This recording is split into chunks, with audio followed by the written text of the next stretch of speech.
Hi everyone, my name is Michaela Kempfer and I'm going to be speaking about listening.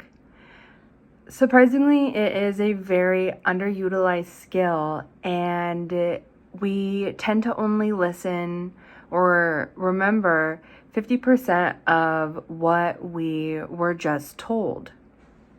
It makes sense when you think about it because most people think that there is no difference in between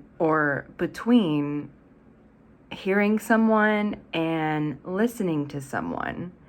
So listening is when you're actively engaging with what the speaker is saying, and then hearing someone is more of pretending, well, not even pretending, but more so not paying attention, but you acknowledge that someone is speaking to you.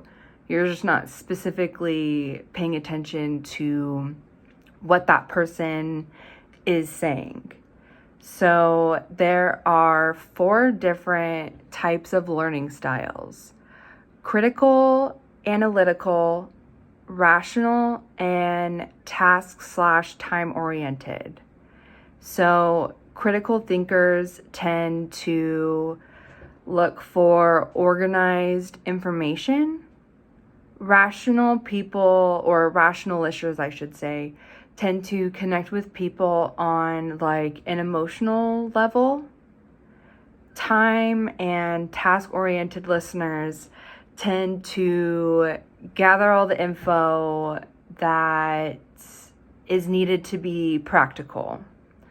And then analytical listeners basically listen and focus on the things that don't make sense rather than what the person is saying.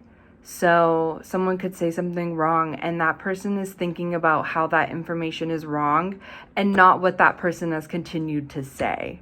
They're thinking ahead of time about what it is that was just misconstrued to them. Most people tend to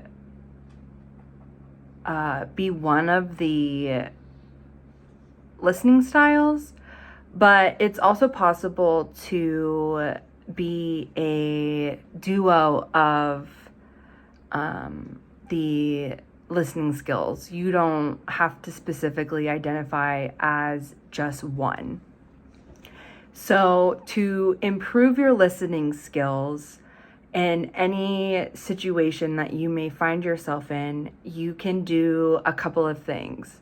One thing is actively engaging and making eye contact, shaking your head, acknowledging that this person has said something funny, or acknowledging that you are keeping up with what they are saying. And then on top of that as well, you can avoid pseudo-listening. Pseudo-listening is when you basically pretend to be listening, but you're actually not. So when you pretend to pay attention, you're not actively listening to what this person's saying. So you're no longer retaining that information that the speaker is trying to relay to you. And then on top of that as well, you can avoid interrupting. Hold your questions until the end and get whatever information you're curious about at the end of whatever that person is speaking on. Listening is one of the skills that we aren't taught how to use, but we use it the most, surprisingly. So I hope that I've given you some insight on listening, the different kinds of listening styles, and some tips on how to improve your listening. Thank you so much.